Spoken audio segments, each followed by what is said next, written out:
El caldero de sombras, un eco del pasado en la España profunda. La línea que separa la realidad de la pesadilla es, a veces, tan fina como el filo de una navaja. Y en los rincones olvidados de nuestra España, esa línea no solo se difumina, sino que se tiñe de una oscuridad ancestral, capaz de corromper las almas y desenterrar los horrores que creíamos confinados al pasado. Esta es la historia de cómo un hombre, curtido en las sombras de la ley, tropezó con un abismo tan profundo que su eco aún resuena en los pasillos silenciosos de su memoria. La noche es larga. Y los secretos que guarda, más aún. Colócate los auriculares. Relaja tu cuerpo. Cierra los ojos. Pero no duermas aún del todo. Escucha. Hay algo esperándote en la quietud. Un relato, susurrado desde las sombras. Déjame contarte lo que el silencio esconde. No tengas miedo, oh sí. El teniente Ricardo Peña había visto lo indecible en su carrera como investigador de la Unidad de Crímenes Violentos. Ciudades laberínticas, suburbios olvidados, la miseria humana desnudada en sus formas más crudas. Pero aquello no tenía nombre. Un cargamento de arte sacro robado había desaparecido sin dejar rastro en una remota comarca de Galicia, cerca de la frontera con Portugal. No era la primera vez que una valiosa pieza desaparecía en el mercado negro, pero cuando 7 cuerpos, desfigurados, mutilados y anudados con cadenas de hierro a viejas anclas de barco, emergieron de las frías aguas de un estuario, el caso tomó un giro ominoso. Aquellos hombres no eran simples ladrones, eran sicarios, conocidos por su brutalidad, desaparecidos meses atrás. Este no era un ajuste de cuentas ordinario. La barbarie de la escena superaba cualquier registro criminal conocido por Peña. Ricardo, un hombre de pocas palabras y mirada penetrante, sabía que aquel crimen amenazaba con rasgar el velo de la apacible vida rural, sembrando el pánico en una región que vivía del turismo y la tradición. La orden era clara, discreción absoluta y resolución inmediata. Se solicitó el apoyo de la Guardia Civil de élite, y la investigación se puso en marcha, lenta, pesada, como la niebla que a menudo cubría aquellos valles. No había pistas, ni huellas claras. Era como si los asesinos hubieran operado desde las sombras más profundas de la tierra. La presión se intensificaba. Un joven estudiante de arqueología británico, Oliver Finch, que realizaba prácticas en un yacimiento cercano, había desaparecido. La embajada y la prensa extranjera no tardaron en movilizarse. La intervención de Scotland Yard era inminente, algo que a Ricardo le irritaba profundamente. La intrusión foránea en su jurisdicción era siempre un fastidio, pero en este caso, olía a algo más. Redobló los controles en las carreteras secundarias, las inspecciones se volvieron exhaustivas. Hospitales, pensiones, morgues, cada rincón fue peinado. Nada. Ni rastro de Oliver. Fue en uno de esos controles improvisados, en una carretera de montaña serpenteante, cuando una furgoneta, con las luces apagadas, intentó eludir el cerco. Una persecución breve y tensa culminó con su detención. El conductor, un tipo de aspecto rudo, transportaba pequeñas cantidades de sustancias ilícitas y un arma blanca artesanal. Lo que soltó a continuación, con una extraña mezcla de desafío y asombro, heló la sangre de los agentes, el curandero de las sombras. Su protección debía hacerme invisible. Su magia es fallida. Dijo que se dirigía a un lugar conocido como la dehesa vieja. La dehesa vieja. El nombre resonó en la mente de Ricardo. Un viejo cortijo, casi una fortaleza, oculto entre los robles centenarios y la maleza, con fama de ser un lugar donde las leyendas cobraban vida. Una corazonada, o tal vez la desesperación, llevó a uno de sus hombres a mostrar la fotografía de Oliver Finch al anciano capataz del cortijo. La reacción del hombre fue escalofriante. Su rostro, surcado por arrugas profundas, se contrajo en un gesto de reconocimiento y pavor. Sí, lo había visto. Incluso le había dado de comer unos días atrás. La detención del capataz y 2 jornaleros más fue rápida, silenciosa, sin entrar en la propiedad. Aquellos hombres, al principio reticentes, pronto se desmoronaron bajo el peso de la investigación. Hablaron. Y lo que revelaron fue un relato de locura y depravación que superaba cualquier ficción.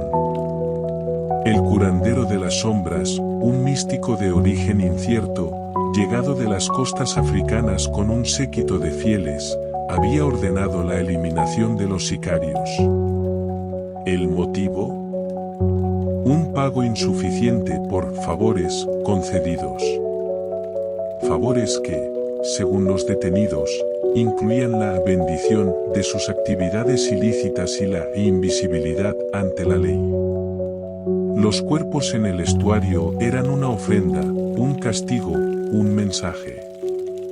Y el joven Oliver Finch, él era el siguiente.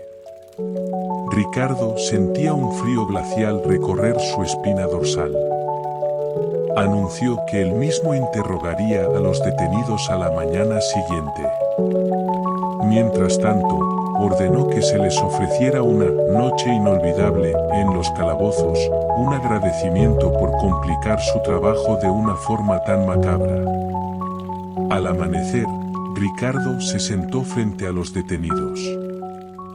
Sus ojos, antes desafiantes, ahora mostraban un miedo primario, un terror que iba más allá de la ley. Su primer interrogante fue sobre los sicarios. ¿Por qué aquella brutalidad? La respuesta fue perturbadora. El curandero les otorgaba poder para sus negocios, teniente. Pero ellos se negaron a honrar su parte. Los espíritus demandan su tributo.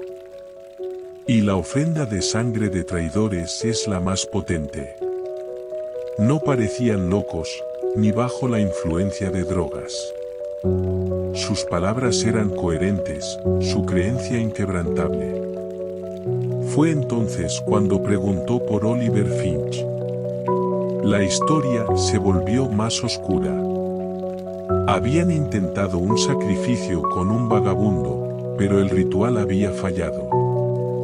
El hombre, con las cuerdas vocales dañadas por una antigua agresión, no había podido gritar, y según ellos, los espíritus exigen gritos de sufrimiento para otorgar el verdadero poder al curandero. Oliver había sido secuestrado para corregir ese fallo, mantenido cautivo durante días mientras preparaban su macabro destino. Mencionaron a una mujer, la sacerdotisa de ébano, la mano derecha del curandero, una figura joven y enigmática, de una belleza inquietante, cuya presencia era tan magnética como aterradora. Había participado activamente en el tormento de Oliver. Ricardo, ocultando su escepticismo, indagó sobre los poderes de este curandero y su sacerdotisa.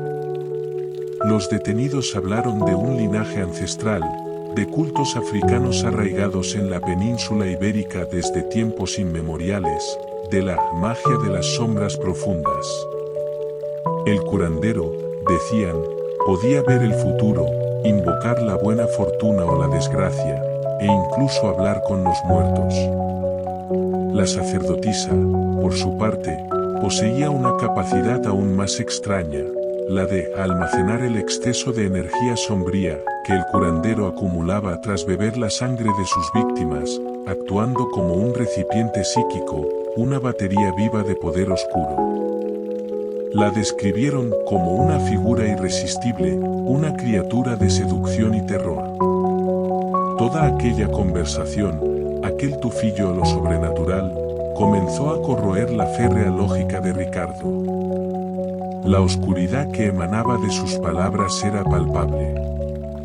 La de esa vieja no era solo un escondite de delincuentes, era un nido de horror inimaginable. Ricardo ordenó una incursión inmediata en el cortijo. Iría al frente. Necesitaba verlo con sus propios ojos, necesitaba entender la dimensión de la locura que se había apoderado de aquella comarca. El aire en la de esa vieja era denso, pesado, con un olor nauseabundo que no se parecía a nada que Ricardo hubiera experimentado. No era el hedor de la descomposición normal. Era una mezcla de sangre rancia, putrefacción orgánica y algo más, algo arcano y dulzón que arañaba la garganta. La vista era aún peor. Cuerpos. Más cuerpos. Al menos una decena, ocultos en sótanos y dependencias anexas. Todos con las mismas marcas de tortura que los encontrados en el estuario. Y lo más perturbador, a todos les faltaba el cerebro. Se confirmó que Oliver Finch había estado allí. El origen del hedor era un enorme caldero de hierro forjado, herrumbrado y cubierto de una pátina verdosa. Estaba infestado de moscas, sus paredes interiores cubiertas por una capa gelatinosa de larvas blanquecinas. En su interior, flotando en un líquido oscuro y espeso, se distinguían fragmentos óseos, dedos de manos y pies, trozos de cráneo. Y sí, los cerebros de las víctimas. También había cuernos de cabra, herraduras oxidadas y lo que parecía ser el rostro desollado de una persona, reconocible por sus facciones juveniles, el de Oliver Finch. Era una visión que superaba cualquier pesadilla. El curandero no era una figura metafórica. La brujería, el satanismo, la depravación, eran realidades tangibles aquí. Por todas partes había altares improvisados, adornados con cabezas de gallinas y chivos, restos de velas consumidas, cigarrillos, botellas vacías de aguardiente. Las paredes, salpicadas de sangre seca, parecían respirar el horror. No se encontraron armas de fuego, pero sí machetes, enormes tijeras de podar y un par de motosierras, herramientas del terror. En una pequeña estancia, Ricardo encontró una carta. Escrita en un papel de época, con una caligrafía elegante y perturbadora. Era del curandero. Decía que sabía de su llegada, que lo había visto en sus visiones. Él y la sacerdotisa se habían marchado, pero no sin dejar un regalo. La carta indicaba que si revisaba las cajas de esa habitación, encontraría pruebas. Pruebas de todas las personas que les habían solicitado favores o trabajos. Pruebas de que, según el curandero, todas esas personas eran cómplices de los sacrificios. La misiva terminaba con una amenaza: si Ricardo osaba perseguirlos, toda esa evidencia saldría a la luz. Con un nudo en el estómago, Ricardo abrió las cajas. Dentro, una mina de información. Fotografías, documentos bancarios, recibos de pagos exorbitantes. Nombres. Nombres que no podía pronunciar, ni siquiera recordar. Políticos, empresarios, artistas, figuras de la alta sociedad. Personas poderosas, influyentes, cuya reputación se desmoronaría al instante. Más de uno se desplomaría si supiera quiénes habían acudido a aquel infierno. Aquella información era una bomba de relojería. No podía salir a la luz. Ricardo informó de inmediato a sus superiores sobre la naturaleza de los implicados. La respuesta fue rápida y brutalmente clara. Queme la evidencia, teniente. Con un pesar que le corroía el alma, dio la orden de incendiar la zona del cortijo donde se encontraban las pruebas. Observó cómo las llamas devoraban los secretos, cómo el humo se alzaba hacia un cielo indiferente, llevándose consigo la verdad. Fue temporalmente reasignado, apartado de la investigación, un castigo silencioso por haber descubierto demasiado. Meses después, se enteró de la noticia: el curandero de las sombras se había suicidado. La versión oficial hablaba de depresión. Los rumores, sin embargo, susurraban que los demonios del infierno lo habían reclamado. La sacerdotisa de ébano, en cambio, fue capturada en una redada en la costa andaluza. Dicen que perdió su poder tras la muerte del curandero.